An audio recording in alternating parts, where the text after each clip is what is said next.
it's the same thing. If you're not actively pursuing God and working on moving towards him and, keeping him at the center of your life, you're going to drift and you're going to wake up one day and you're miles away from where you're supposed to be. And it's the same thing in marriage, is just keeping him in the center of your marriage and trying to make sure that, yes, we love each other and we are priorities in each other's lives, but our number one priority has to be God and serving him and pleasing him and living our lives for him. And that's not a popular sentiment, because it's like, well, my kids need to be number one, and my wife is, my spouse is number two, and then God's half the time not even in the picture. But it's like the priorities are screwed up, and you've got to have your priorities straight to make a marriage be successful and last. Well, and if you're consistently relying on yourself, we're selfish. We're naturally selfish people. That's going to come out. And then it's like, but when you bring God into the picture, you're like, okay, Lord, what do you want me to do in this situation? What should I do? This is the Veritable Veteran Podcast, bringing truth and exposure to the struggles veterans and their families face post-military. Depression, anger, PTSD, suicide.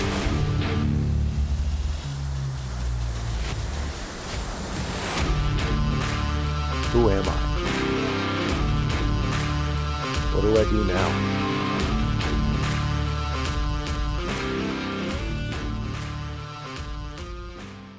Hey guys, welcome back to the Veritable Veteran Podcast. So my wife Lydia is back again. So Hello. This week we want to talk, this is our anniversary week. So we're coming up on 16 years of marriage. Marital bliss. Marital bliss. Marriage. Marriage is what brings us. That blessed arrangement. No. You went ahead. A dream within a... I know I was jumping ahead of you because I wanted to say it first. Marriage. Hey. Been great. Are you? Been great. Are you giving me the... Oh, you're crossing your fingers. I thought you were giving me a reading between the lines. No, that's this one. Middle Read finger. between the lines. Click, click, click, click, click, click. We love each other. Very much. We've been married for 16 years. Almost. On Friday. On Friday, it'll be 16 years. Yeah. So my eyes are a little bit messed up. If you notice, my wife did not punch me in the face. I am not high. Yeah. Nor am I drunk. Yep. My eyes have had some kind of infection for the last day or two. Thanks to our children. Yeah. Well, and it's crazy because it's not pink eye. No. It's not pink eye. But like one of our sons came home with it, and it's been more, everybody who's got, our son got it, one of our daughters got it, and then now he has it. And that's why we were sitting so far apart, because he needs to stay away. It's like a 2-day thing. Yeah. Like And, I mean, I guess because it was like 2 days for our son, 3 days for our daughter. And, and everybody has described it as just painful.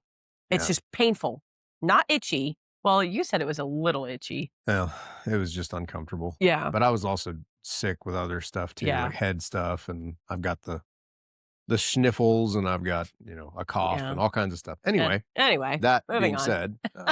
So yeah, no, he's not like, he's normal Evan, just I'm here with a random eye virus. Yep. It's a virus. Oh my word. Virus. Oh my gosh. Anyway, so what were we going to do today? You tell them. It was your idea. It was my idea. So I was telling Evan, we were trying to come up with an idea of what to talk about. And we initially were going to discuss just how different this Christmas has felt compared to last Christmas. Because last Christmas, you had just been fired. Yep. And we were like, and unjustly fired or unlawfully fired. Which, if you don't know anything about that, just go back to our last episode together. It was a couple episodes. episodes. It was called The Aftermath of Injustice is the name of it. And we'll explain everything. It explains everything that happened. If you don't know what we're talking about, go back and watch another one of the episodes and you'll understand. And and then that had happened like right before Thanksgiving. And so we spent our holidays last year just in mental turmoil Yeah. and Just a little emotional, bit of, just like, it what was the a, heck is going on? yeah, it was very frustrating. And Yeah. there was very little holiday spirit at Yeah. all, even in our Even in kids. our The kids. kids were like, I just don't feel like, it doesn't feel like Christmas. And we're Yeah. like, yeah, well, normally you don't get fired at Christmas time. But Yeah. I mean, if you have, I mean, you know how bad it sucks. It's not fun. Yeah.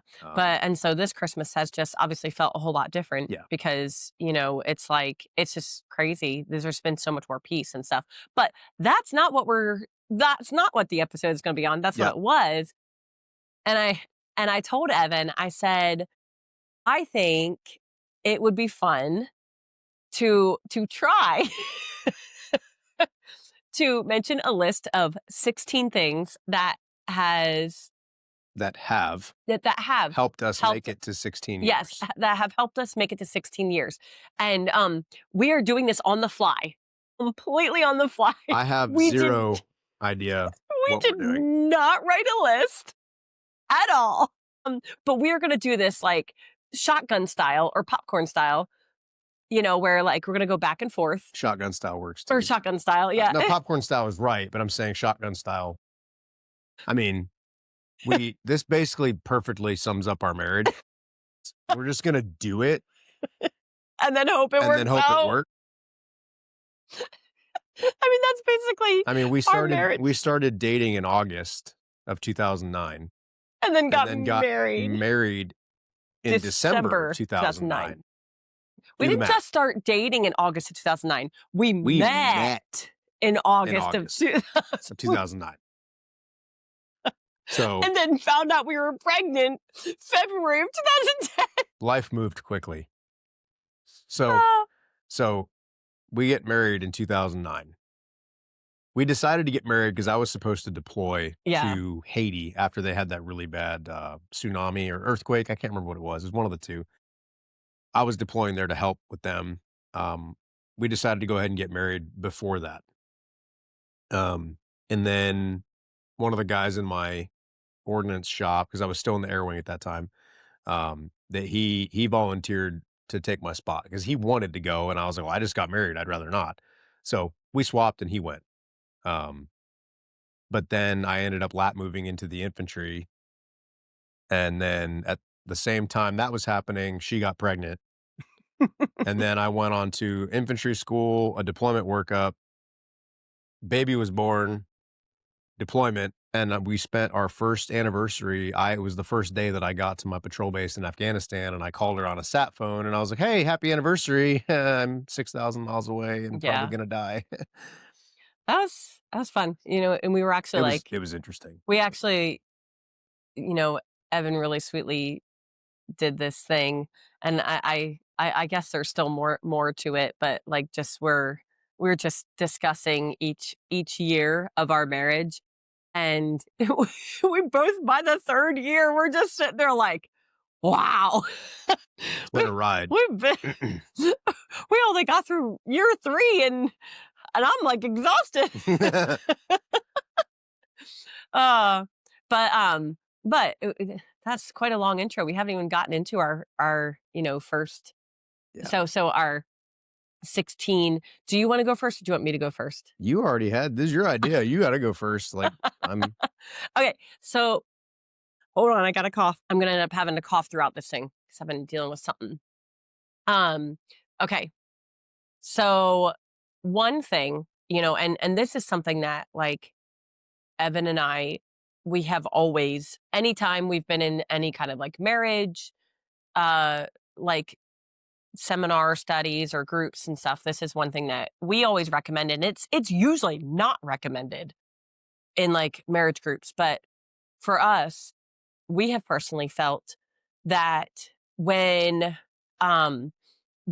we have an issue or a fight, an argument or whatever, we have actually found, so this is number 1, use writing or texting to help you fight fair or get your words across. Now, granted, that might not work for everybody. Well, I talked about this in the one episode, Writing for Yourself, and talking about how writing can help you process things differently and how it has helped us fight fairly. And the reason being is when you're writing it, it's going through your mind, to your hands, to your thumbs, onto the phone, and you're reading it as it's coming out. And the best thing about it is I can stop and look at it and go, probably shouldn't say that. Yeah. Because that sounds like I'm really mad. Like I may be really mad, but this sounds like I'm like hatefully angry. Yeah. Delete, delete, delete, delete, delete, delete, delete, delete. Type it out again a different way and say, instead of I hate your guts, it's more like you're making me feel unloved. Yes. Or something like that. So, but then that way you're able to, it forces you to pause and realize like, ooh, that's a little more aggressive than I want it to sound. Like I shouldn't type that. Yeah. Well, and for us, so he and I both process, we process differently. I'm an external processor, so I have to talk things out and I have to, hey, rude. What?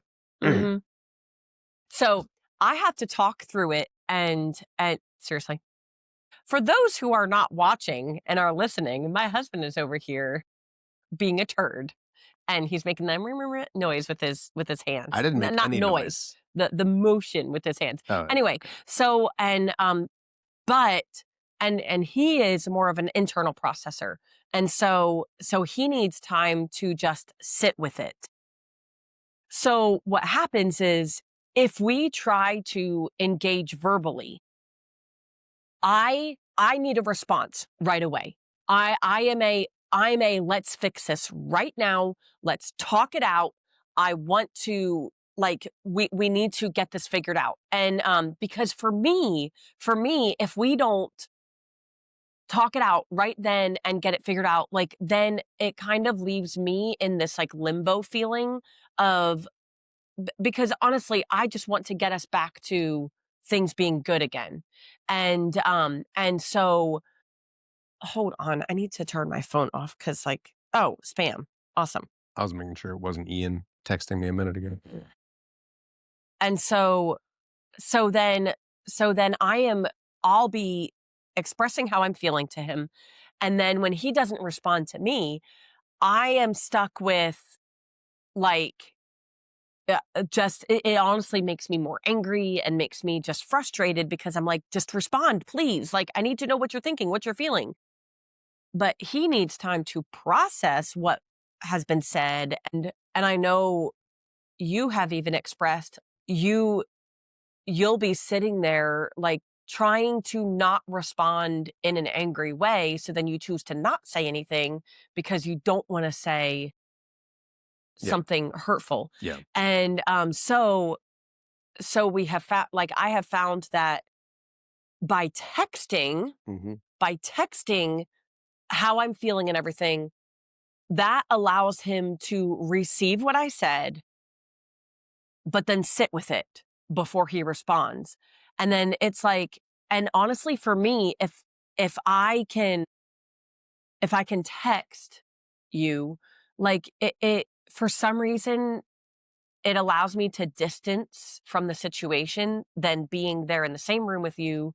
And because usually what will happen is like, you'll go to the store or you'll just be sitting in a different room.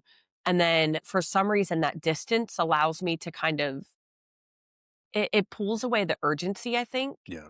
For me, I don't know. It's like, but for some reason, if we're in the same room, there's just this like it just sense of urgency. it forces you to like stop talking. Yeah. Because there's no one to talk to and you have to type. It's like you have to type it and you have to put it out there, but then like it gives you a chance to process as well. Yeah. Which again isn't necessarily the way that you normally do, but it helps both of us in slowing down and processing. So it's allowed us to be able to step back and talk to each other through a medium that allows us to send messages, immediately back and forth. Yeah. And then, and then some people might say, well, and like I said in the one episode, well, you can't really tell the tone through texting. And I'm like, we know the tone. We're We both know the angry. tone. We've been Like, married for almost 16 we're both years. upset. Like Yeah. I can read a text from her and be like, immediately like, well, she's really mad at me right now. Or she's perfectly fine. And, Yeah. and it doesn't have to have any of the Well, and emojis or anything. It's just, I know exactly what she's talking about. So when we're texting, and plus we already know we're in the middle of a disagreement. Like, yeah. the mood The mood is tense and yeah. we're fighting. So Yeah. like, if I send something like, yeah, sure, like clearly I'm being like sarcastic and probably angry. Like, and she Yeah. knows that, which Yeah. again, that's why we try and text. So we don't do that. Now, But I mean, and have not always been successful, but the nice thing is like even in that, like there will be times that either one of us has fired off, Mhm. an angry text without like Yeah. without saying something. And then, but then, I mean, both ways. I mean, there was one time, there are times when I'll text something and then you'll respond with like, well, that was very hurtful, and, or like you'll text something and I'll say, I read that as like being very sarcastic and that was hurtful. And then it's like, but for whatever reason, being able to do it through written word, Mhm. it like, I don't know. I don't know why we're able to fight more fairly through written word. I mean, I do know. I mean, like we said, you analyze your words and Yeah. And you're and processing. and it's easier. Like it's almost easier to say that hurt Yeah. through written word It's than easier for sometimes. me to put, you know, to write it than it is to say it. Yeah, So the point of, point one is find a way that helps you guys fight fair. yeah, Whether that's texting or separating for a little bit and then coming back together, or I mean, there's other ways people have talked about. It's just you've got to find the ways that work for you, yeah. and And this and works for fighting us. for it. Like Yeah, like not fighting with each other, but I'm saying like putting forth the effort to find a way that helps you have a disagreement without, you know, cutting the other person down and focusing on seeing things through their eyes. But again, help this is the way that has helped us. yeah. But you need to find a way to fight fairly. And I would say that's point number That's point one. one, number one. All right, your turn. I love this one. It's super controversial and people hate it. So I'm obviously going to throw this in there first. Not having separate bank accounts. People hate this. Oh, they hate They this. hate it. They're They like, I would hate it. never have conjoined accounts with my wife. And I'm like, well, you're setting yourself up for failure. Because here's the thing. The Bible talks about man and a woman joining together and becoming one flesh. You're becoming basically a new creation that is the two of you combined, right?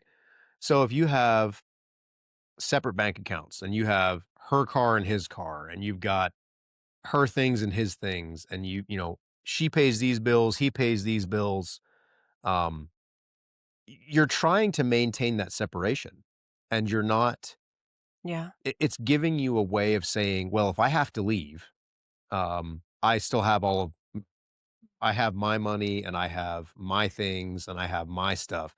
And it's giving you a way out.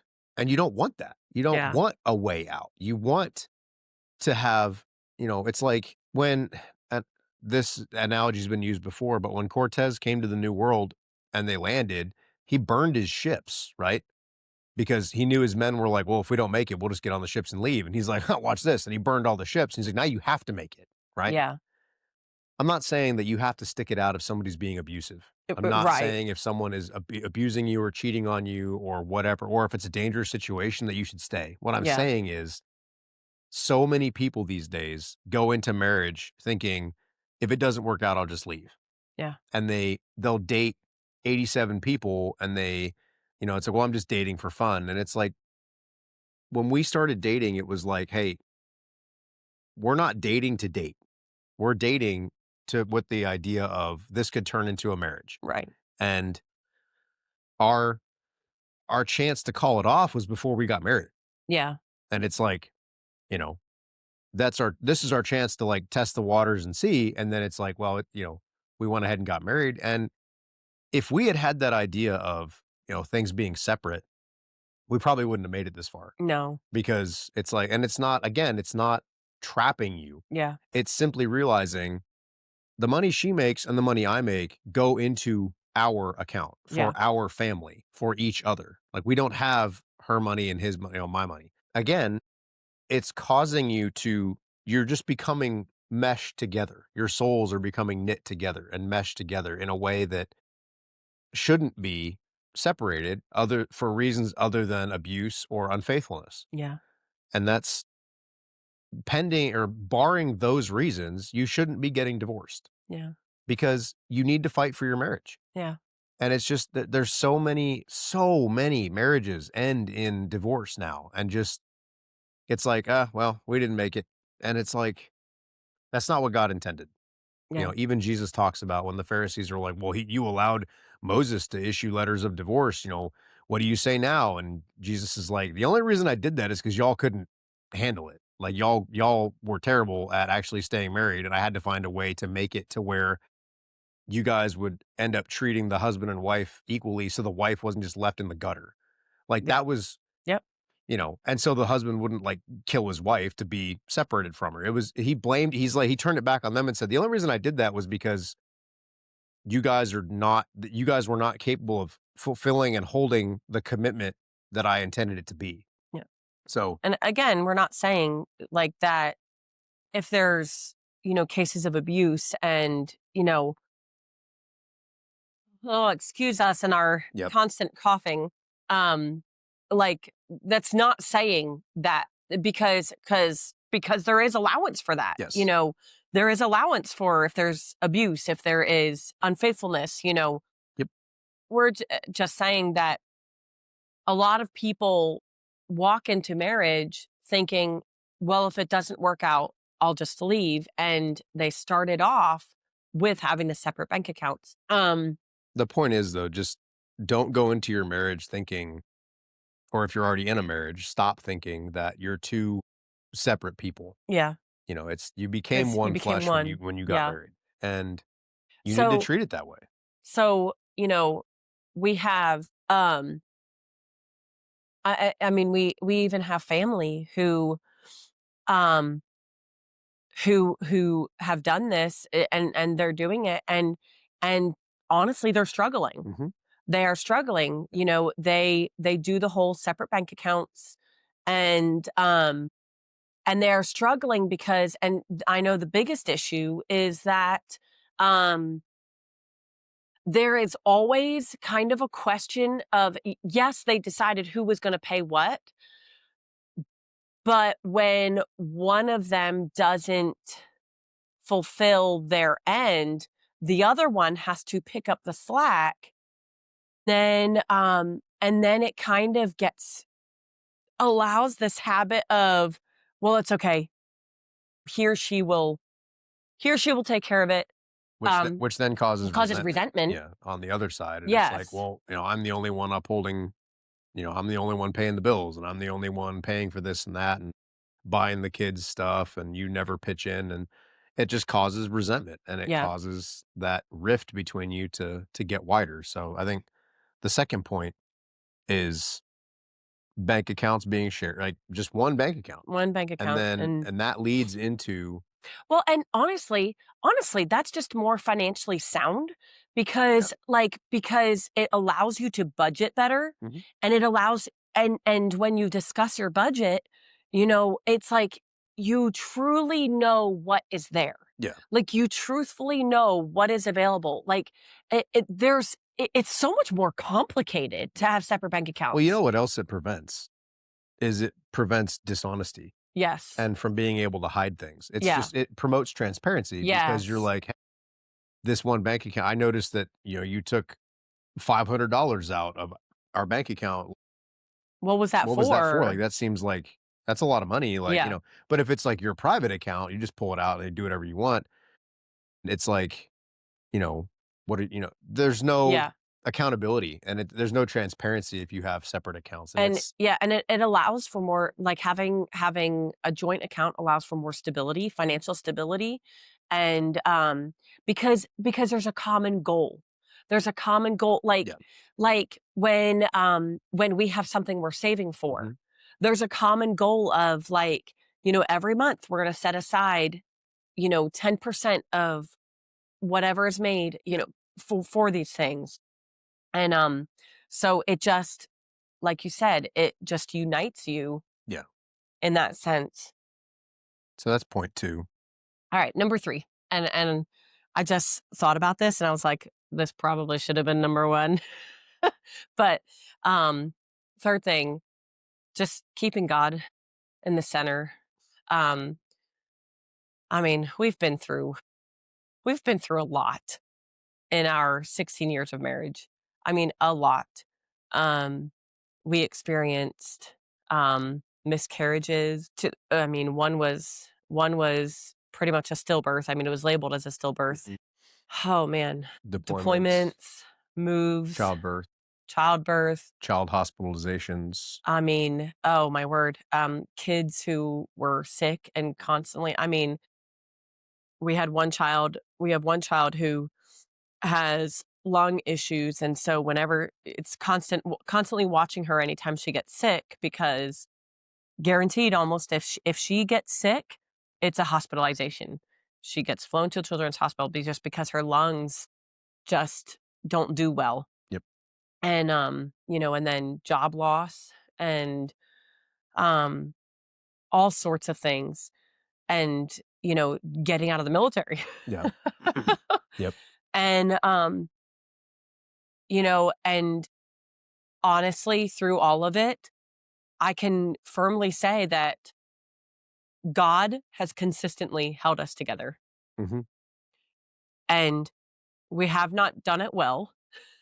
Oh, define well. Yeah. I mean, just keeping him at the center.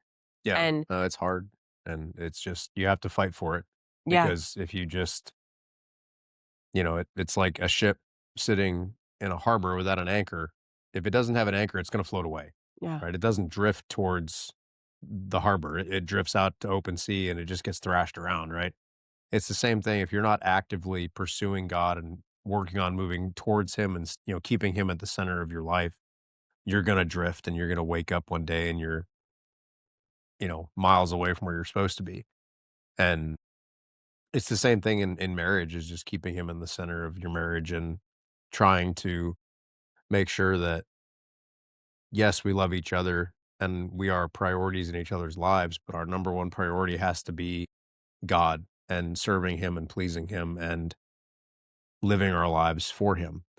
And that's not a popular sentiment because no, it's like, well, my kids need to be number 1 and my wife is, my spouse is number 2 and then God's half time not even in the picture. But it's like the priorities are screwed up, hmm, and you've got to have your priorities straight to make a marriage be successful and last. yeah. Well, and if you're consistently relying on yourself, we're selfish. We're naturally selfish people, and and that's going to come out. And then it's like, but when you bring God into the picture, you're like, okay, Lord, what do you want me to do in this situation? What should I do? And you know, with everything that we've been through, most people on the outside looking in would say, like, there's no way we should be approaching 16 years of marriage. Like, we should have been divorced long ago if we went by the world's standard. Like, we shouldn't be successful. And all I can say is God, because I've admitted it in past episodes. There have been times when I was like ready to just walk away. And I'm just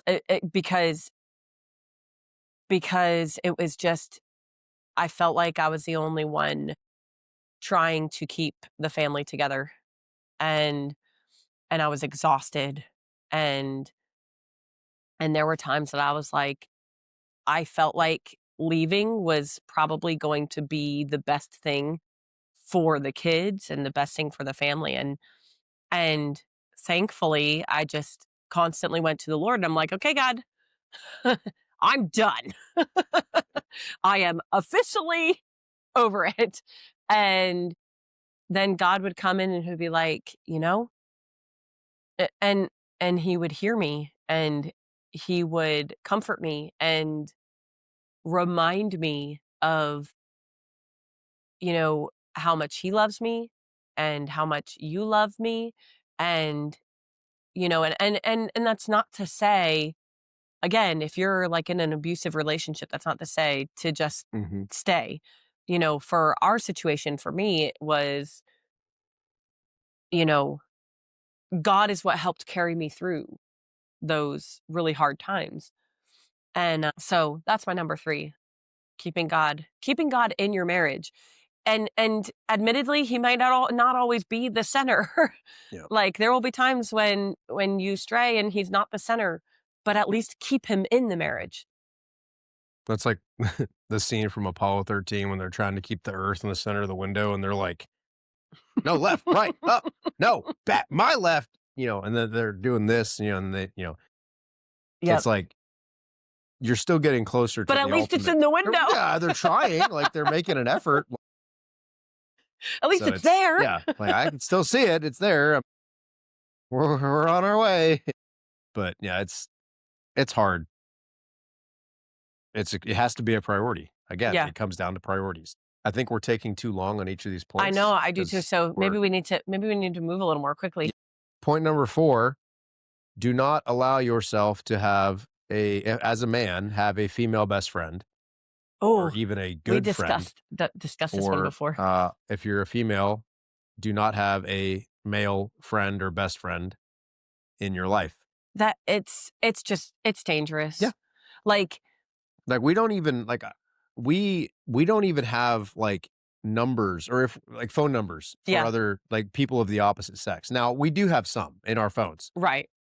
But if I have to contact that person, usually I'll put it in a group text with her. Right. And I'm like, hey, I need to hey, I need to ask you this, but she's in the text. Yeah. Or if I'm messaging like the one lady that works at my son's school, like I've messaged her several times, it's like I text her, but it's always. It's like work related. Right. It's work stuff. And my phone is open access to her at any time. Same. It's like people are always like, hiding their phone. Like they joke about it online, which I understand. Some of it's just joking. I guess that could be points 4 and 5, because like if 5 can be, allow your phone, like, I mean, and we're saying that this is what has helped our marriage. Yeah. So I guess that can kind of prelude into 5. Open access to electronics. Like, so like on our computer, you have a separate, he has a separate profile on our computer, but that's because password protected. It's password protected. Except I know the password. And I know and he knows the password to mine. The reason it's password protected is because we have kids. Exactly. And the kids don't need to have unlimited access to the internet. Exactly. So they, can't get on the computer without permission. And the reason we have them separate is because it was getting because he has his own work stuff and he was in college, which he graduated. Congratulations, babe. I haven't yet. Well, technically you did. Technically you've graduated. I didn't walk. Like he didn't walk, and you didn't receive a diploma yet. Not yet. But like it's coming in the mail. But congratulations. Thanks. By the way, he graduated college. 8 years after I started. Yeah. No, I'm not a doctor. No. It just took that long. there was a few pauses in between there. Phew. But like it was getting really confusing because I have a lot of stuff with my work, my job. And so we were like, okay, we need to create separate profiles so that you can have easy access to your stuff and I can have easy access to my stuff. And then it's not like trying to filter through the massive mess on the computer. And, but we know the passwords to both profiles. We know the passwords to each other's phones. There's no like, it's very open, and there's no. The phone is password protected because of our kids. Exactly. Because my kids find my phone and they're like, ooh, and they start playing with the camera and they start playing with the little, I can search images on this, and they and that it's been harmless, but we don't let them get on the internet Yeah. unless we're there with them because there's too much stuff on the internet. It But just it takes away that like fear and curiosity. I don't know, the worry that something is going on yeah, that you're unaware of. right. And honestly, it's just an element of trust. It's just transparency Transparency and trust, accountability. accountability, because she can pick up my phone at any time and read messages if she Yeah. chose to. And vice Okay, versa. go ahead. You're not Yeah. going to find anything. Yeah. So, and that's so 4 and 5. One is just, 4 was just having a separation between you and friends of the opposite sex. Like you're Yeah. not communicating with them Like you don't have a best regularly. friend of the Right. opposite sex. And you don't That's just share. weird. I'm Yeah. sorry. Yeah. I'm sorry. Like this might be an unpopular opinion, but that's weird Yeah. to me. Like because why? Your best friend should be your spouse. And that's just weird. So we might get a lot of flack for that one, but If someone was like, what has helped you? These are the things that have these helped are things us. that have helped us. So that was, what are we on? We're now on 6. Yep. So I said 5, the electronics thing, because that was Yeah. like segued, and so it's back to you. That was a cop out because you don't have one. And you're like, oh no, I said 5, even though it was I said it, and then you just jumped on it. Well, you gave a really really good segue idea. Yeah. My thanks is now I get put on the spot. Hold on, let me think. Well, I'd say number 6 is just honesty. Being honest about, you do not need to tell your spouse everything that goes on in your head. Like, so when I say being open and honest, there's certain things that you should probably just leave up there. Like, there have been times that I have just lock the key, lock it up, throw away the key. I've asked him, I'm like, what are you thinking? He's like, you don't want to know. No, I mean, it's like when we go to, it's like when you go to therapy, I would highly encourage you to go by yourself. Okay. Because there are things that I have told my therapist that he has looked at me and said, you will not tell your wife this. And I'm like, yeah, it's probably a good idea. And he's like, okay. And again, it's not hiding things. There's just things that go in. It's like having a journal when you write stuff down and you don't want anybody to read it because those are your personal thoughts, but just between you and God, right? Like I talked about that. You don't let other people read it. You don't have to say everything that comes to your head, right? We teach kids that just because you think something doesn't mean you have to say it. Being honest point should be the point is just being honest. Yeah. Is like it depends. Like I'm struggling with this, or I need help with this, or hey, I did this and it was stupid. Maybe it's more like just being transparent. Yeah, I mean, and honest. I mean, just Yeah. it's both. It's just honesty and transparency with your spouse, because again, if you're not transparent, if you're not honest with them, they can't trust you. And it's just the trust is really hard to build and very easy to break. So the more transparent and honest you are, the less they're concerned that you're not being honest or transparent with them. And if they ask you like, well, what's wrong? You're like, nothing, I'm fine. No, you're not. Like you're clearly upset about something. Like, especially when you've been married as long as we have, if they see you and they're like, they're upset. What's wrong? And you're like, I'm fine. Like, oh, okay. Well, now we know you're not fine. Nice try though. So, and sometimes you may say, I'm not ready to talk about it, or I'll tell you later, or, something like that. Or it may just be, I'm okay. I'm dealing with some stuff in my head. And then, but you're reassuring them and letting them know, hey, we're fine.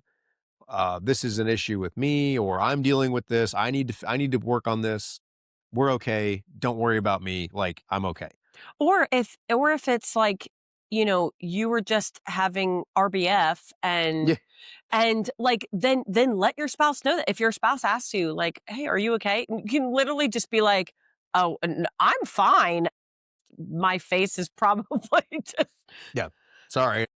I look cranky. Because there are times when I'll ask him, I'll be like, are you okay? And he will legitimately go, oh, I'm fine. He's like, I was probably having some intrusive thought of something wild happening. And I was like, Yeah. mean mugging my imagination. And then she's like, "Are you okay?" I'm like, "Oh yeah, I'm totally fine." And, but just allowing, I don't know, just being open about Yeah. that. And But just being transparent with each other. yeah, Like, and sometimes it's like, "Are you okay?" Be like, "No, not really. I'm tired. I'm frustrated. yeah, I'm angry. I'm hungry. I'm whatever." yeah, But that way they know yeah, and we know, and then we can work together to get through that. It's yeah, just, again, yeah. it comes down to being just transparent and honest. The more often you do that, the easier it gets. Yeah. And we've experienced that over the last year or so in just healing and growing. Her coming to me and saying like, "What's going on?" And I'm like, "Okay, I'm dealing with a lot of anxiety right now, or I'm anxious over X, Y, and Z, or I'm just feeling really depressed, not 100% sure why." And then, she'll say, "Well, maybe it has to do with this, or, have you eaten? Did you take your medicine? You know, whatever." But just being open and honest with each other and helping each other understand you, right? Like Yeah. telling her like, "Well, I'm feeling this way probably because of, whatever." A lot of my problems come from when I'm just hungry. I've discovered like I need more protein. I'm like I get hangry. Like, Yeah. and it sounds silly. It's like eat a Snickers because you're not you when you're hungry, right? Yeah. Like I need a Snickers bar like a lot. But and it sounds kind of silly. It's just understanding that about myself. I can communicate that to her and be like, Hmm. "I'm irritable right now because I'm hungry and I need a snack." So it's, but that way, and then she can understand, okay, he's not mad at me. He's just irritable because Yeah. he hasn't eaten or, Well, and I was you gonna know, say, so I had a 7, but I feel like I'm gonna save it for 8, um, or save it for 9, I guess. So we're on 7, right? 6. No, we're currently on 6, talking Yeah. about 6. So I'm gonna save my next point for later because I feel like it's another segue one. Um, Learn how to help each other get to the root of, um, like, of how you're feeling. So that, That's a, because sometimes, that's a deep one because there's multiple points to be yes, made in there's, that. yeah, But but that's like, yeah, overall. So sometimes we can be feeling a certain way and not even know exactly why we got there. Or like, let's say you had like a straw that broke the camel's back situation where it's like you're suddenly flying off the handle about something, and or I'm all of a sudden like rage cleaning, and um and like he'll come to me and he'll just be like, "Whoa, like you seemed fine." And then all of a sudden you're mad. things were no Like, longer fine. yes, and vice versa. And but instead of I'm reacting fine. to Leave your me spouse, alone. yeah, like instead of like, okay, the spouse who's noticing that something's not okay, instead of reacting to your spouse who is upset or angry, pull them aside. And this goes with the honesty and communication, but like try to help them get to the root of it, because honestly, 99% of the time, if they are mad or upset, it is something that has built. Like it was building. Usually there was a starting trigger point. There's a trail that leads to it. It's not just a, everybody's like, "Well, I fly off the handle." Okay, there's a reason. It's not just because, I mean, and you could have your fuse may be, very short, right? And I understand that. I get it. I've been there. But there's usually stuff building up to it. Like usually there's stressors or anxiety or depression or anger about other things before the trigger event happens. So you need to be willing and able with your spouse to look at what's going on Yeah. and say, "Okay, what set me off? It was the kids, you know, knocking the vase off the counter and it shattered. Yeah, that made me upset, but I normally don't like explode because, Yeah. something it was your reaction was just over the top, right? Okay, so why were you already on edge?" And then allowing your spouse to help you and having the And let your spouse like ask questions to help you get there. Like, and be willing to ask if you're the spouse asking the questions, like be willing to ask questions, but make sure that they are like fruitful questions. And you can like go all the way, be like, did something happen this morning? Was there and honestly, a lot of times what happens with us is we find that we like, as we're talking, we'll like be backtracking. It'll be like, well, this happened. And then before that, this happened. And then before that, this happened. And sometimes it's not even necessarily an event. It's how the event or the accumulation events made you feel. Yeah. Like, just how it was this how it was happened and I felt like a failure as a mom. And then this happened and it just solidified in my head that I'm a failure as a mom. It's like, I wasn't able to get this accomplished. So then in my job, and so now I feel like I'm failing my job too. And then what the root all comes down to is I feel like a failure. And then so that like one last thing that happened, it was just you snapped because all day long you've been feeling like a failure. Yeah. And so that's just, again, it's being willing to be transparent and allow them to work through your emotions with you. Yeah. And be like, okay. And there's a time and a place for that. Yeah. It's not, you can't just stop in the middle of, driving after you just like flipped out on someone and be like, okay, pull over. We're going to discuss we're our going to feelings. discuss this. Like there's a time and a place, but having those conversations with each other and being like, I don't know why I'm feeling this way. And then them be like, okay, well, let's walk through it and look at it. And like, let's, what's going on. And instead of going over to them and being like, what's wrong with you? Like, why are you so mad?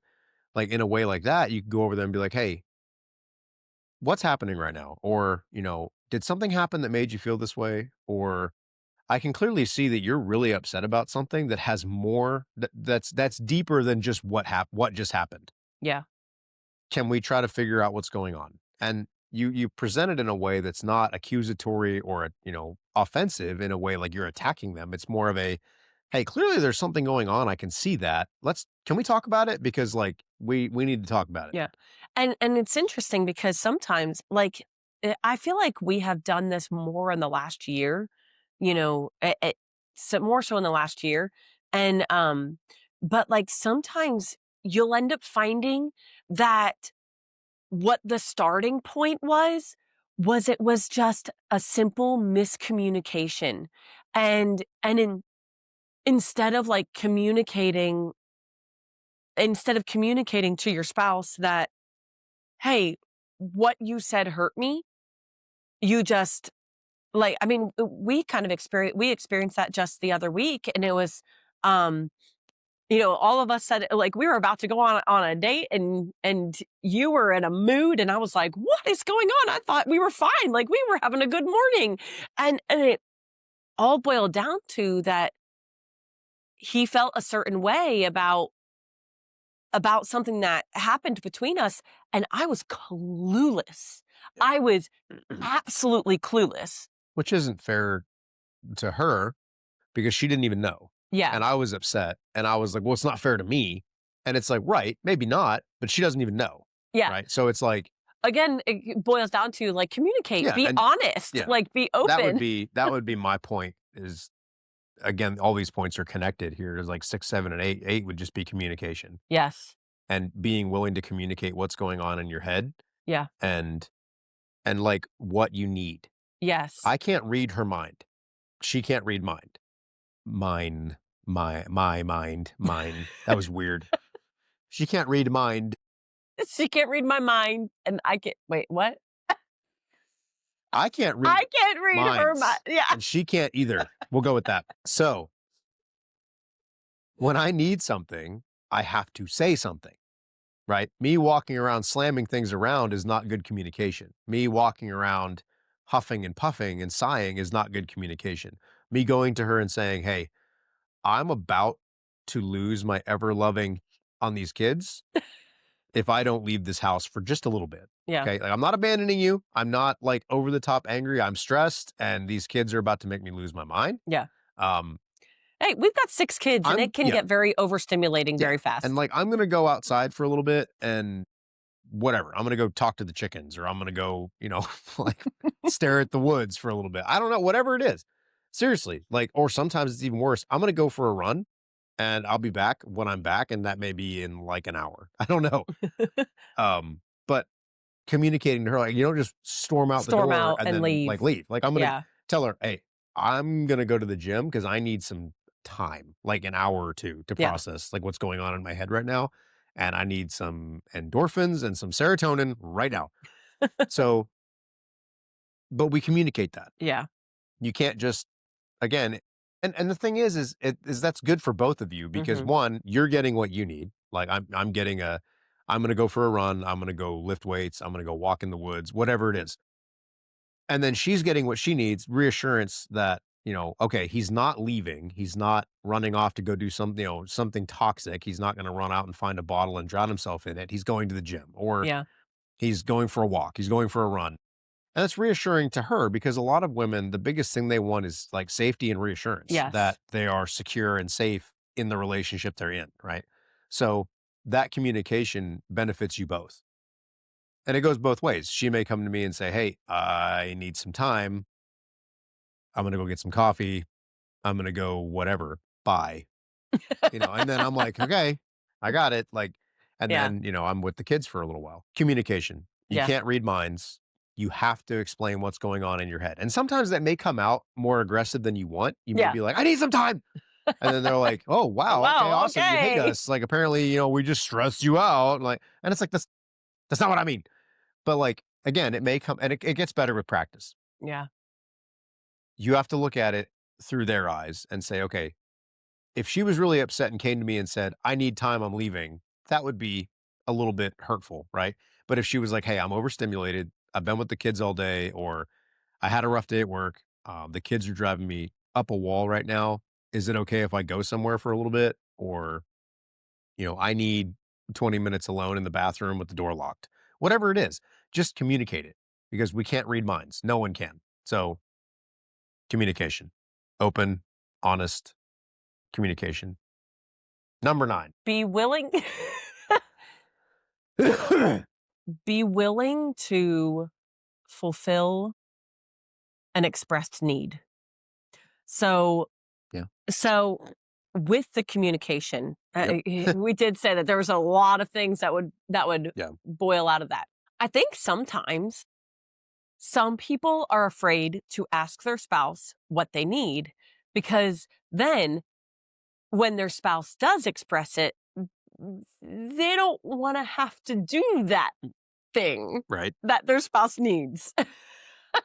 So I think sometimes there's a lack of communication because more out of they might actually communicate. They might actually communicate with you, and then you need to be willing to fulfill that need. Yeah. Like, for example, she may ask you, she may say, honestly, it would be really helpful if you washed the dishes so that I could just go take a moment or fold the laundry. Yeah, okay. Honestly, I like doing the laundry. Like I when he tries to come help with the laundry, I kind of get a little twitchy because I'm just like, oh, leave it alone. Laundry is my safe space. I don't know what it is. I despise doing the dishes. Like by hand. Maybe because we did them by hand for a couple of years, like a year or two when our dishwasher broke. I don't know. It's silly, and I know it is, but I hate it. Sometimes I just have to suck it up and do it. Like and I get it. That's one of those things that like I legitimately despise doing. But sometimes, it's like I know when she's coming back from doing like a cookie class or whatever, and the sink is full of dishes. She's getting back late, it's going to be really hard for her to come back and see a sink full of dishes and realize, great, now I got to do that. Yeah. And I know I'm babysitting my kids, so I should get all the credit for that. But, That should Sometimes be it a helps. point in and of itself. It is. That's my next point was that. No, but meeting an express need. being Yeah. like being willing to fulfill your spouse's, needs if they express it. If you're communicating and you're asking your spouse, like, and be willing to ask, like, what do you need from me right now? Yeah. And be like Be legit, like genuine genuinely about it. Like, what do you need willing. from me? I'll do it. Yeah. And it may be the one thing that you're like, please don't say this. Please don't. And then she's like, I need you to do this. And you're like, okay, I'll do it. And it's like, and yeah, it's going to suck and you're going to hate it, but you're doing it for her. Yeah. And you're doing it for him. And it's just the thing that they need, and be willing to put their needs above your own. Okay. For me, the thing I hate doing is outdoor work.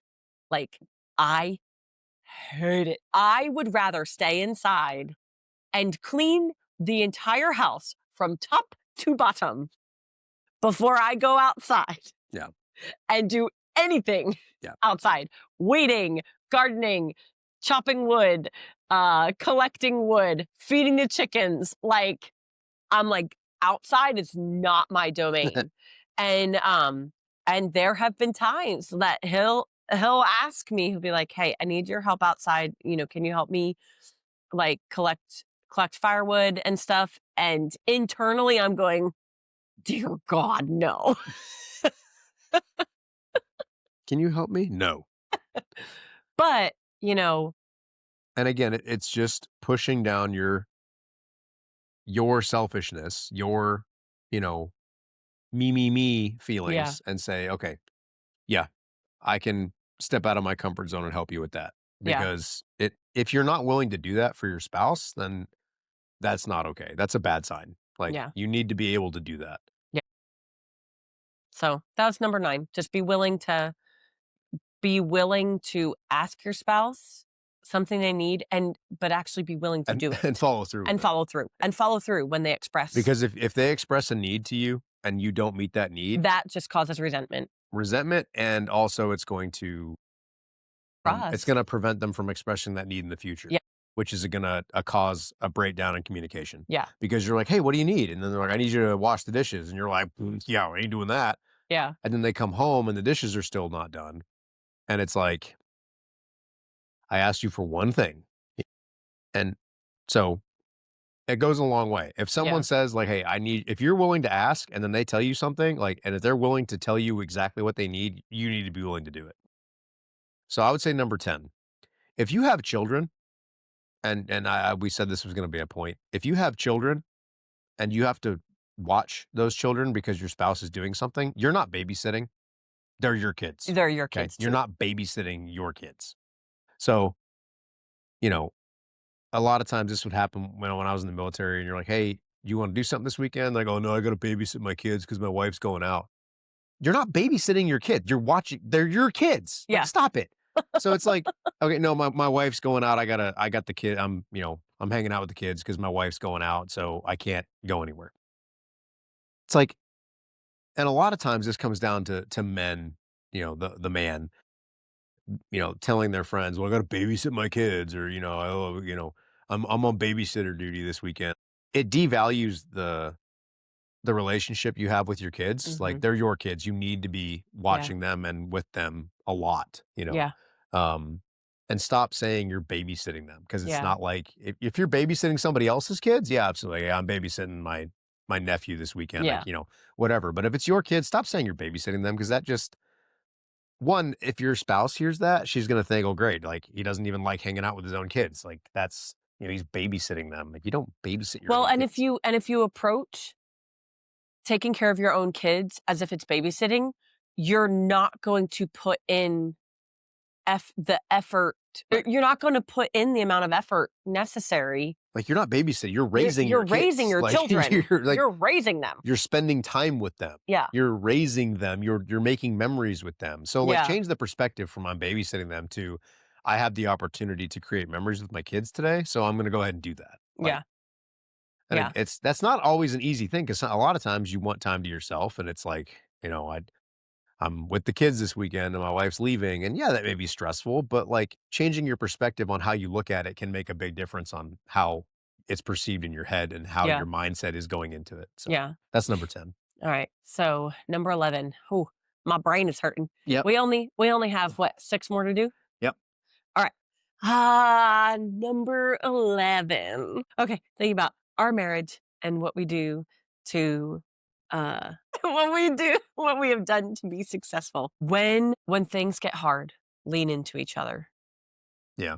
Too many people Too many look people outside. Yes, too many people reach outwardly and lean on others. Mhm. And when honestly, you need to lean into each other Yeah. because you're both going through this. Mhm. And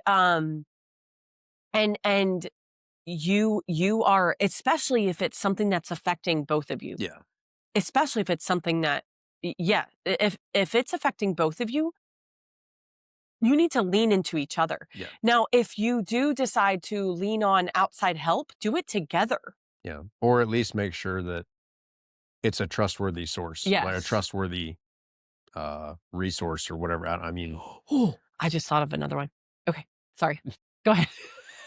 don't forget. So, but like making sure that it's someone you can trust and also someone who's not going to give you bunk advice. Yeah. Like, and then like our perfect example for us is when we had our miscarriage at, Yeah. the The one that was late term miscarriage. late term like, miscarriage that was considered a stillborn because I still had to give birth to him. Yeah. And A lot of times the loss of a child is like one of the number one or one of the very top reasons for divorce.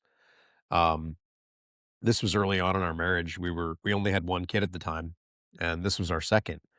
And he passed away at, it was about 20 weeks. And he was very little, but he was fully formed, and we had to go through the process of a stillbirth. And there was a lot of anger and tears and frustration. And she had all the physical stuff she had to go through with all the hormones, and it's like slamming the brakes. It's like a train hitting a wall full speed. With the yeah. hormones and the way her body was, it was like she's having a baby, and then all of a sudden it was like she's not. Well, and then And even after I delivered him, my body acted like I had delivered a baby. yeah, So I ended up having milk production, and, because my body was getting ready to nurse a yeah, baby that, it just, and so there was so much. It was almost like trauma after trauma after yeah, trauma. And there was it just felt like there was no getting away from yeah. it. Well, and then it was, we were both affected by this because it was both of our son, right? We Yeah. we had named him, we were excited, and then we went in for an ultrasound, and there was no heartbeat. It was And it was literally just just there we was were excited. We went in for yeah. an ultrasound, like, we get to see our baby. We're about to find out if it's a boy or a girl, and they're like and the ultrasound tech was like, you could see the kinda scrunching of her face, and she's, like, looking at him, and then she's like, "I'm gonna go get the doctor," and that's never a good sign. Yeah. Like, we hadn't had that happen with our first son, but, like, whenever a nurse or a specialist is like, "I'm gonna go get a doctor," like, that's a bad sign. Yeah. So, I think she leaves, Yeah, she comes back with a male doctor, and he does it, and he's like, "We're not finding a heartbeat." And then they did some more extensive stuff, and then well, no, it was all females because I remember was it? the No. doctor. I remember because the female doctor when she, like, confirmed it, I mean, because I'll never forget, I mean, she was choking back tears Yeah. as she was trying to tell us that, we lost him. Yeah. And, So we're like, I'll both never forget. we're both in this, right? Yeah. And then we end up getting admitted to the hospital, and she has to do the stillbirth, and then they had to induce her, and then she gave birth, and then we got to hold him, and there's a whole long story behind that we could get into in another episode, but it's leaning into each other is, you know, there was a lot of time spent crying with each other and just holding each other and talking about, just everything going on with it. And had we shut down and isolated from each Yeah. other and reached out to, other people and tried to find comfort in somebody else or substances or anything else, it would have been really bad. Yeah. And we probably would have really damaged our marriage. We may have still been together, but it would have been really damaging to our marriage. I'll never forget, one moment, we had come home. I think we had just come home from the hospital. And I think I feel like I was still kind of in shock, you know, from all of it. And it just hit me like a brick wall when we walked into the house that I just had a baby and I didn't bring that baby home. And this day, this whole weekend, because we were at the hospital for like 2 days, Mhm. this whole weekend did not go. Like, we went to the hospital with the intention to just see our baby on the ultrasound and then ended up staying for 2 days. And I remember standing in the kitchen and then it just hitting me and I just broke down into tears. And I remember you rushing over to me and just grabbing me, and we both fell to the kitchen floor, Mhm. because I couldn't hold my weight up. I was just so and falling to the kitchen floor, and you just held me, and I wept just profusely. And that moment what is so profound to me because you held me. And I don't know if you were crying too. You may have been crying too. I don't Probably. know. And but I just remember you just holding me. And, you know, and then later on, I mean, a couple years later, I ended up after our third live son was born. So cuz we had another miscarriage and then I got after that and then got pregnant with twins, lost one of the twins, and then ended up delivering our second live son, and then got pregnant 3 months later, Very fast. very fast. And I'm telling you, guys, I was on birth control. I was on birth control and it Which failed. apparently, when you stop breastfeeding, the birth control stops working. Yeah. This particular birth control, right? This particular Which birth was control not relayed to us was by the not doctor. relayed to us. They're like, "Oh, hey, here's this birth control. Cool, thanks." So she's taking it. We get pregnant. And we're like, "Well, that's weird." And then we go in and we have the third son. And the doctor's like, "Hey, oh, by the way, if you're on this birth control, just know that when you stop breastfeeding, it stops working." Yeah, so apparently this particular birth control goes in tandem with breastfeeding Yeah. and it's like a lower dose birth control, I guess. And the only reason it works is because if you're also breastfeeding, anyway. Yeah. So they never relayed that to us But anyway, so after our third son was born, while I was pregnant with him, I started having prenatal depression and then went into very severe postpartum depression, borderline postpartum psychosis. I know we discussed that in one of our very early on episodes. And but even in that,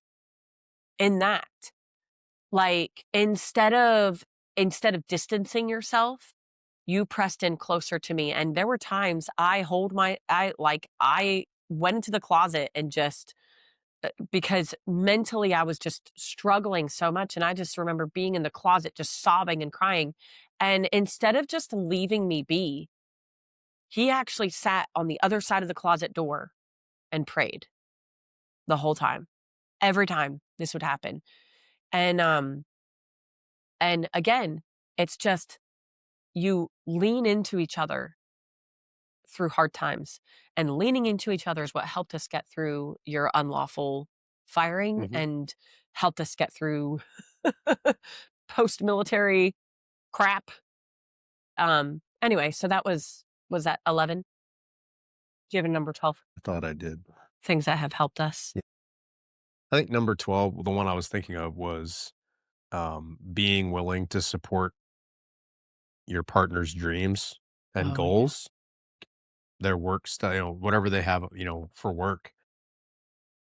It's like she was a teacher and she wanted to, start a home bakery so she could be at home and one, be with our son, and two, just work from home. Yeah. And that was So that was be with our number youngest, 6, yeah. our youngest. So then it was like she quit teaching and then was at home, and it was like I was finding ways to support her in her new business and also allowing her to be home.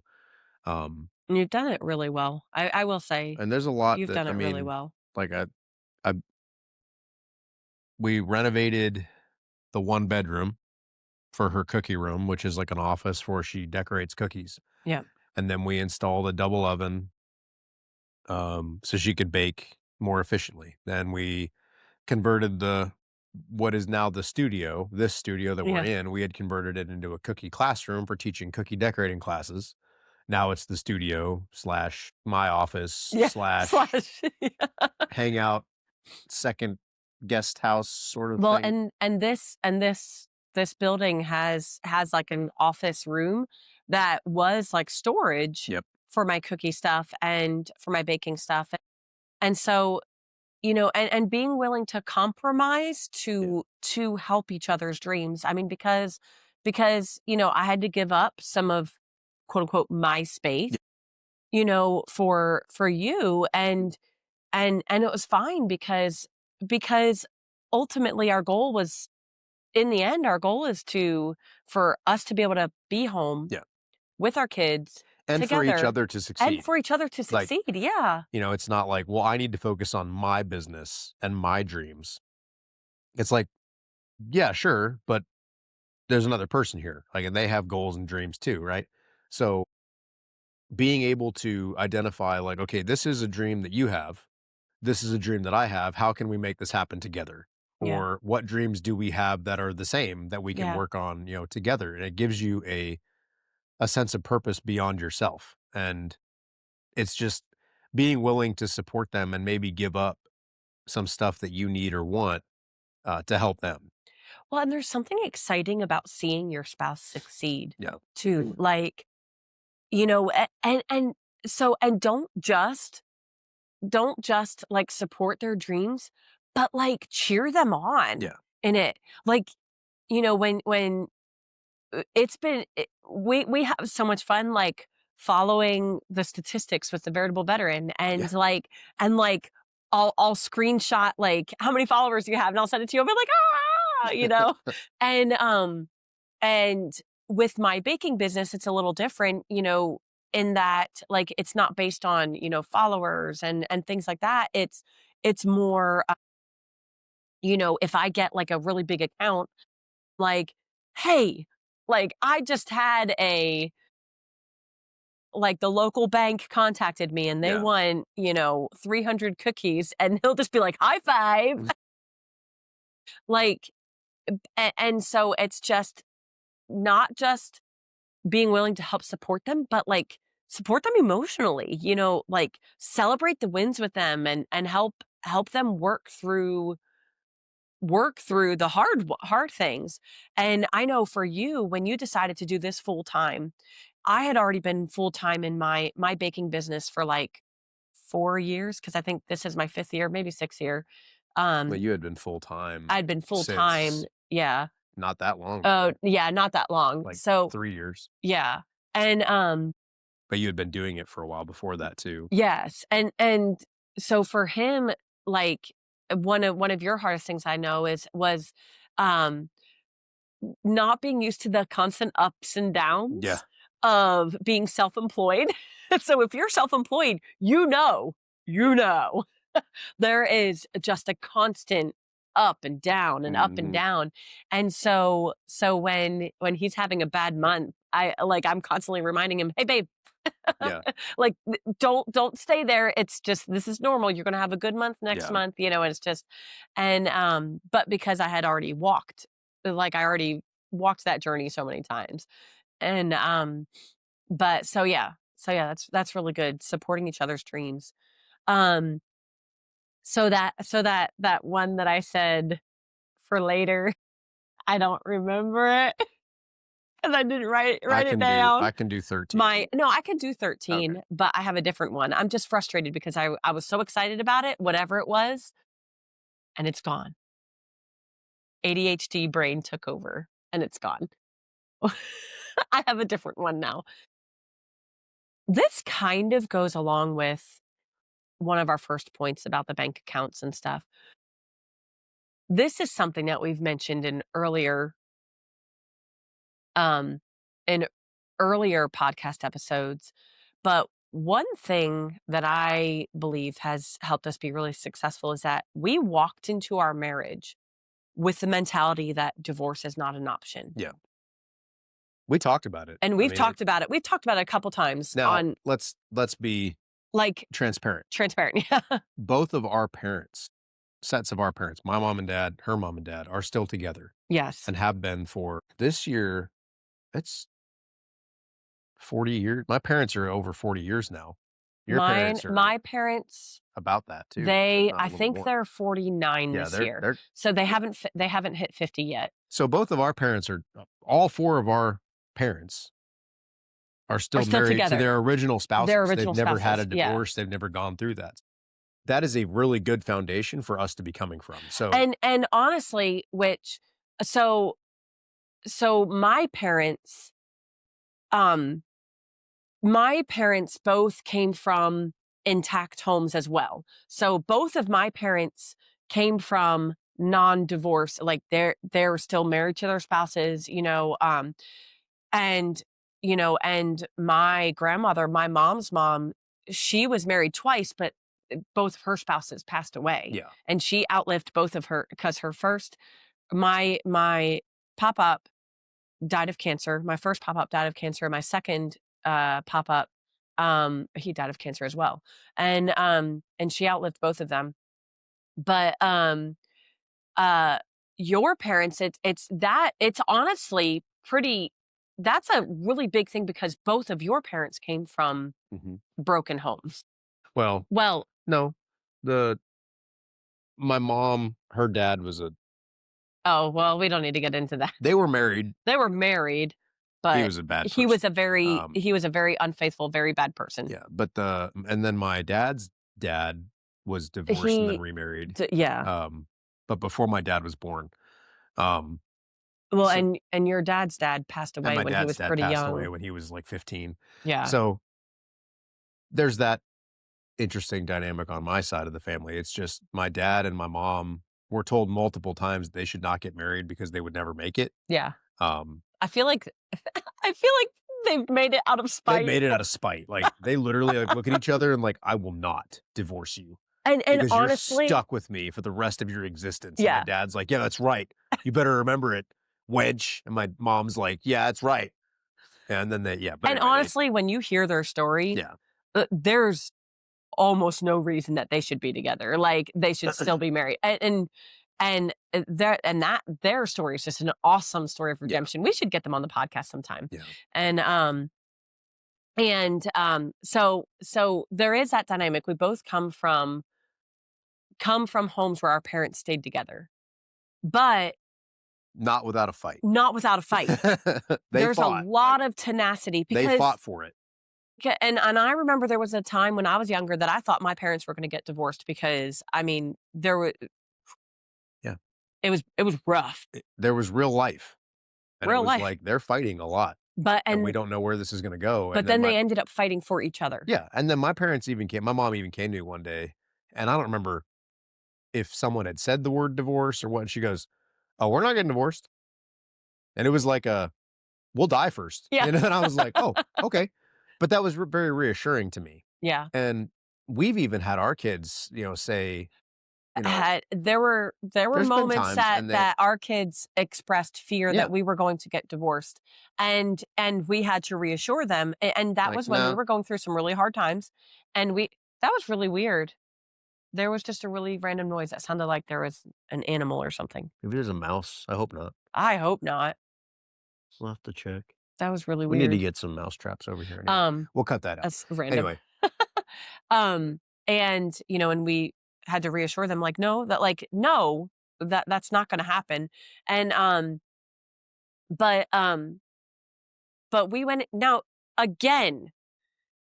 If you are in an abusive marriage, or your spouse has been unfaithful or something, we are not saying that like divorce is not an option for you. I'm saying your first instinct should be to fight for each other. Yes. And stop and treating fight for your marriage marriage. like it's just I remember my point. oh, good. I remember my point.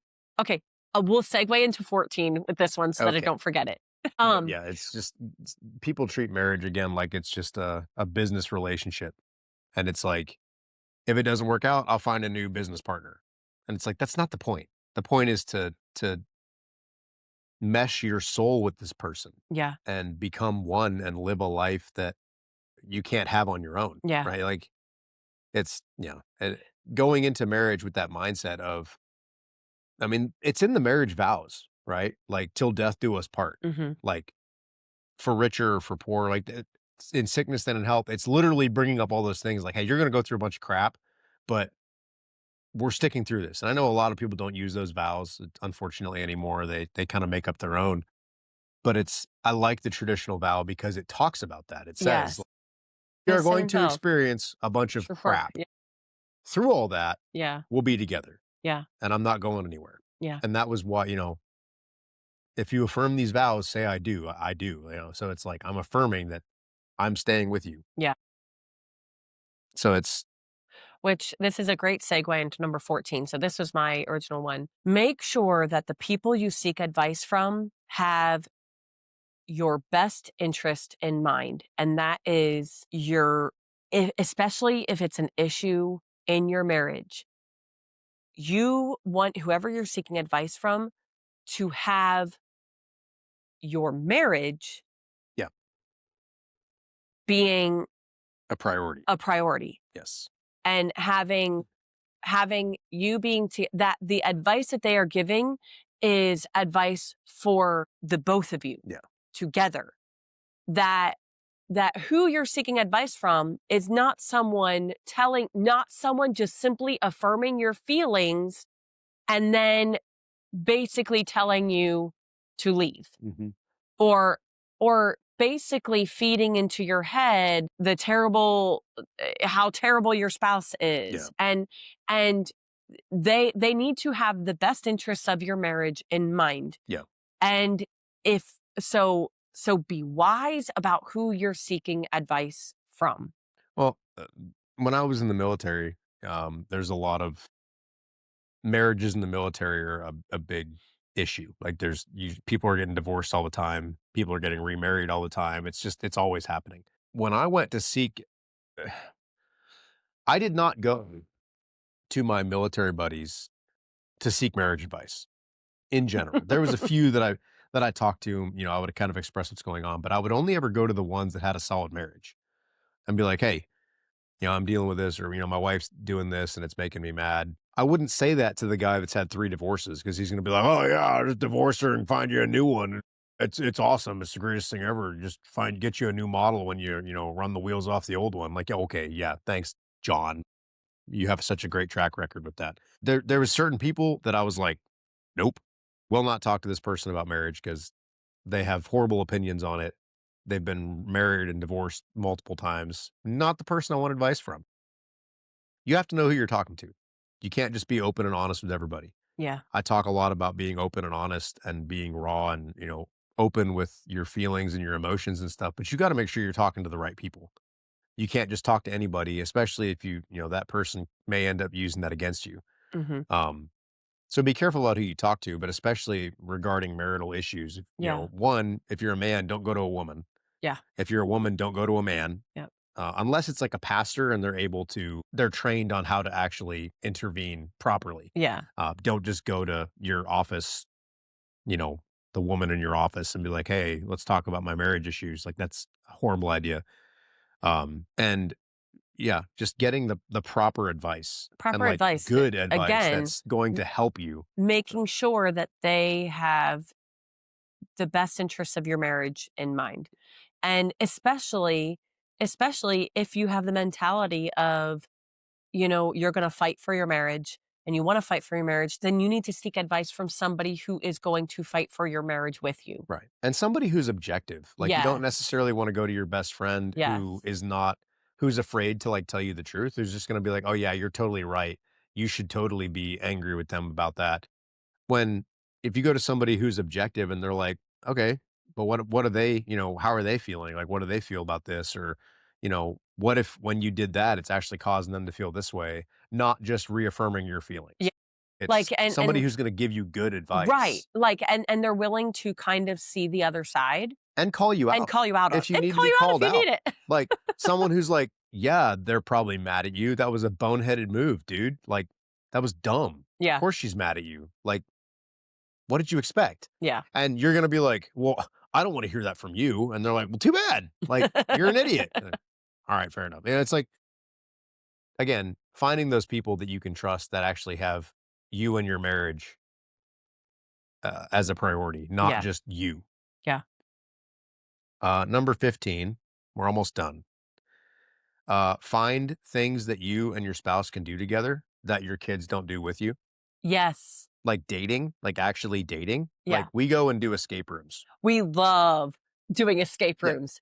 Yeah. And we don't bring our kids. We don't bring our kids. We don't bring our kids along. Not because we don't like them. Yeah. It's because this is for us. Yeah. And eventually we will when the kids maybe get eventually. older. I don't know. Our teenage son has begged to come along with us, and but this is our thing. We would love to include him eventually, but like that's our thing. Yeah.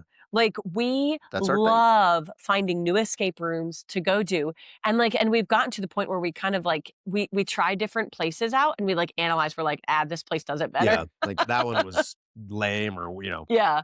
And that is like. But no matter what it is, it could be anything, something physical, something, literally anything. Fishing, find something you frisbee both golf, love to like do. Something that you guys have that is your thing. Maybe it's like build puzzles. Yeah, like something that you guys have that is a hobby that you both really enjoy. And not, again, because everybody's like, well, I want her to come do my hobbies. Okay, we'll go find a hobby that she likes too, genius. Like, you can have hobbies, that's fine. Yeah. Find something that you both like to do that you do together. Yeah. And again, it's supposed to be together. So it's not something that you're going to go off like, oh, I went to an escape room with my 3 friends and it was great. And like, she doesn't get to go. You have that something that is very special to you guys. Yeah. And if you're going to do it with your friends, like just discuss it. Like, obviously, there's times that you may do stuff that your spouse can't go to. I get it. What I'm saying is making your spouse a priority and making time with them a priority and doing things that are specifically for you to do together. Well, and another thing we love to do is go antiquing. Yeah. We love to go to antique shops, which, again, that's not really something you want to take kids. I mean, we have brought our kids. We have brought our kids, but it usually ends up most of the time. Don't touch that. Like, don't touch that. Put it down. That's breakable. Put it back. Where's the baby? And then, like, what was intended to be a fun time just as stressful. So we go alone and like that.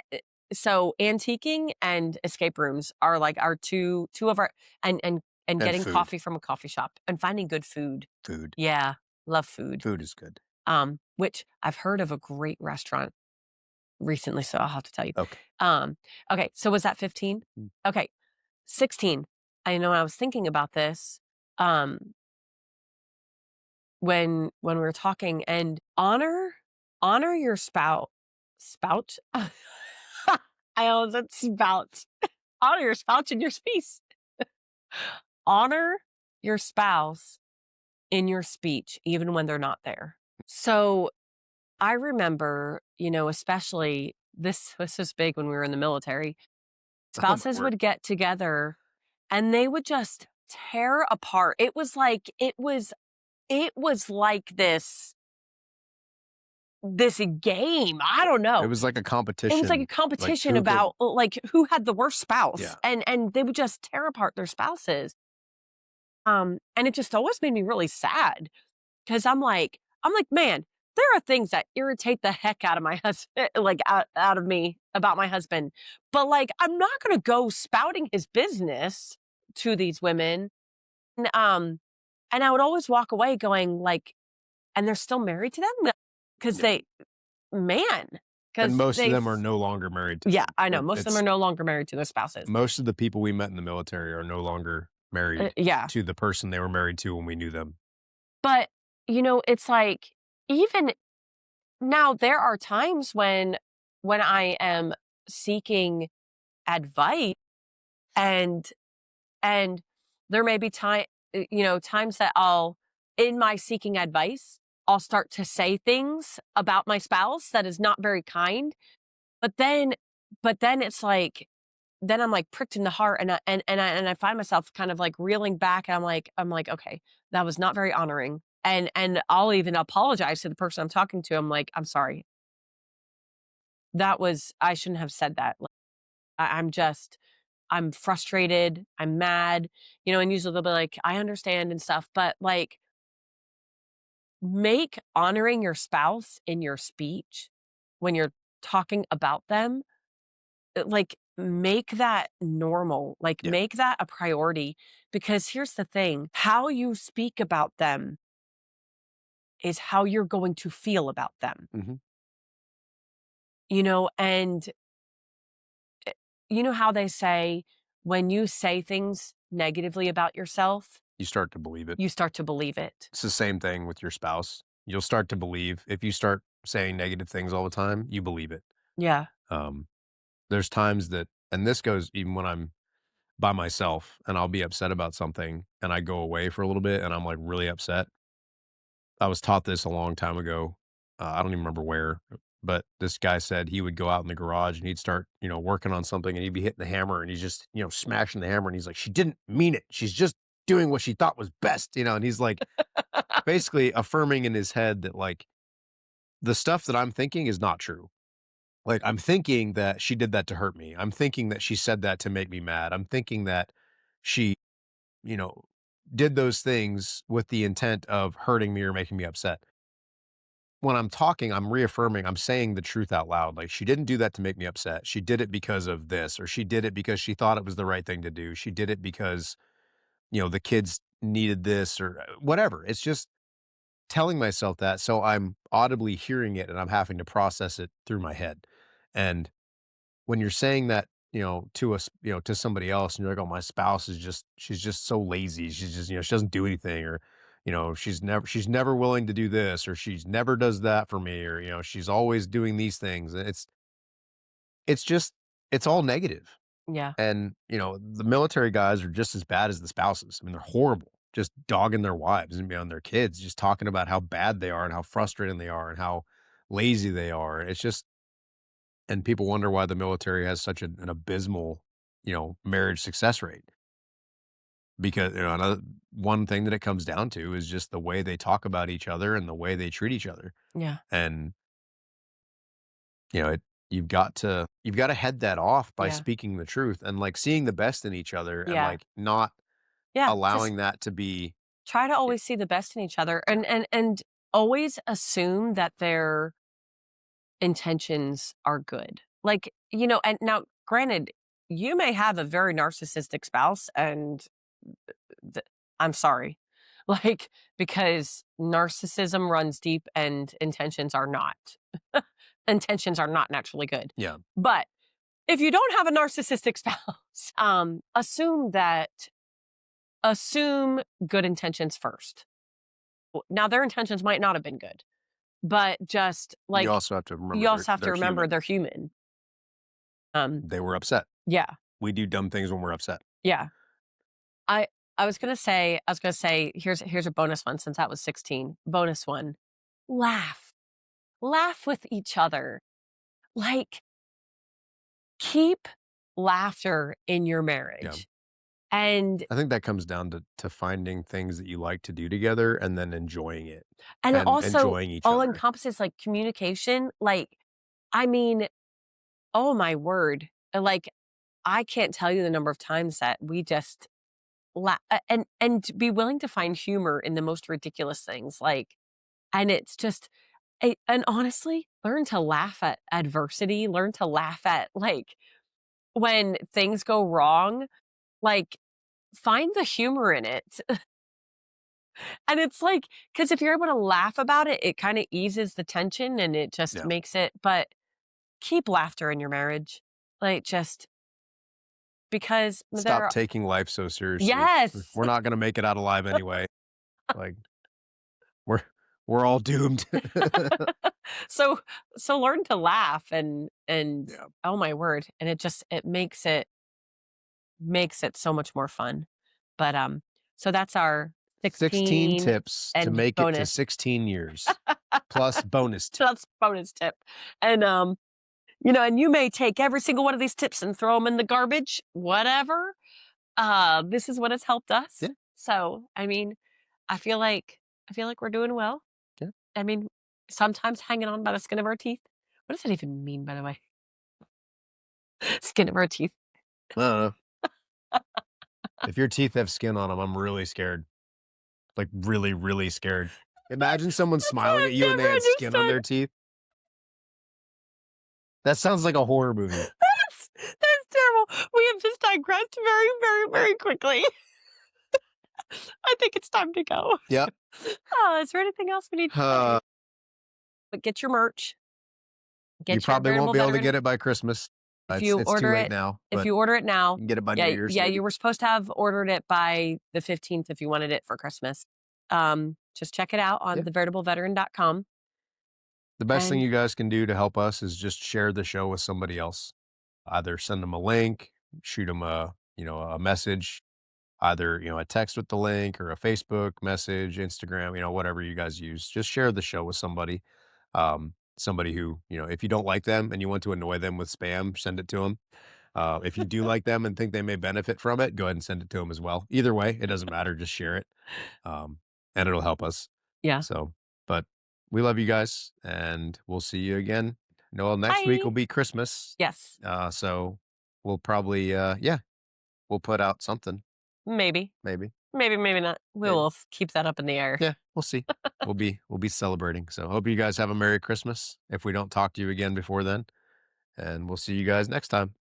Bye. Bye. Hey guys, quick reminder. If you enjoyed the episode today, don't forget to like and subscribe. Also, go to whatever platform you listen to these podcasts on and leave a review. That's the best way to help us out. It gets a lot more traffic to us. So again, if you liked it, like, subscribe, and leave a review. All right. Love you guys.